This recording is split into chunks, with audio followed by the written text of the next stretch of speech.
Happy Friday. So this little video is strictly an update. Just letting everybody know where we are at on the 71 Chevelle that we are trying to get finished to take to the drag and drive. So it's Friday, May 17th. The clutch is supposed to be here tomorrow, May 18th. And that leaves us with a week, a weekend, and then a couple days after Memorial Day weekend. So are we going to make it? I don't know. Do I want to make it? Absolutely. Have we been working towards making it?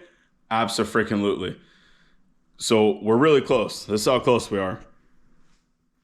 The bullet is plumbed. Fuel lines are done. Cooling system just needs a couple hose clamps. Carb has been rejetted. It's ready to rock. Engine's been primed. I just pulled the plugs out of it. I'm going to put new plugs in it. And then I got to put the cap, rotor, and wires back on, put the plugs on.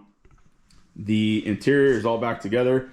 It actually has a passenger seat now. That's the weirdest shit ever, because this car hasn't had a passenger seat since I was probably, I don't know, fucking 19.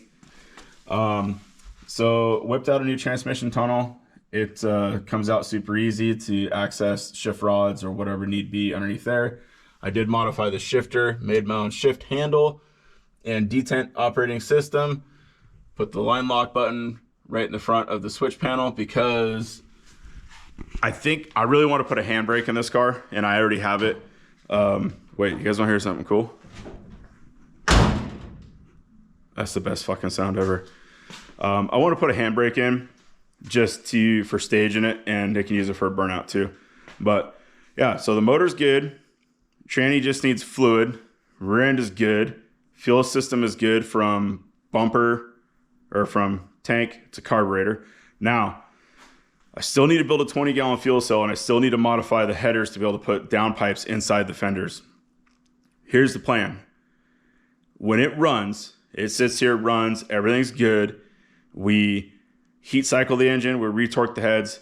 I'm going to go drive it. I'm going to drive it around where I live, and I'm going to see how it drives with a 1250 Dominator and a McLeod soft lock and 456 gears and all the shit that's stacked against driving something down the road. If I feel that it's doable, because the route that we're taking is pretty badass, but there is a lot of freeway on it, I'm going to make the decision right there on that test drive, if I'm going to go through and build the fuel cell and build the header, or build to modify the headers. If we decide we have to pull out of the drag and drive thing because it just will not obtain that drive, it's still going to the racetrack. We're still going to take it down there. We're still going to go put some passes on it. So we'll know next week. We're going to know how it drives. We're going to know how it runs. It's got killer oil pressure in the prime. So yeah, that's where we're at. Coolant overflow needs to be built. Possibly the gas tank. I really hope the gas tank needs to be built, because I really want to drive this thing down the highway or down the road. And I really hope we have to do that exhaust. But that's where we're at right now. So once it's running, fired up, and we go take it for our first drive, we'll make sure to get some video of that and share it along with you guys. And appreciate the people that have started to follow our channel. That means a lot. We ran into some people the other day that I don't know, and they're like, "Hey man, I've seen you guys building this Ultra 4 car. Now you're building a Chevelle." And I was like, "Wow, it's cool, you know, because of the outreach." So I appreciate that. Thank you. So I'll leave it at that. Make it short and sweet. You know, like I said, we're not professionals. We just know enough to do it wrong.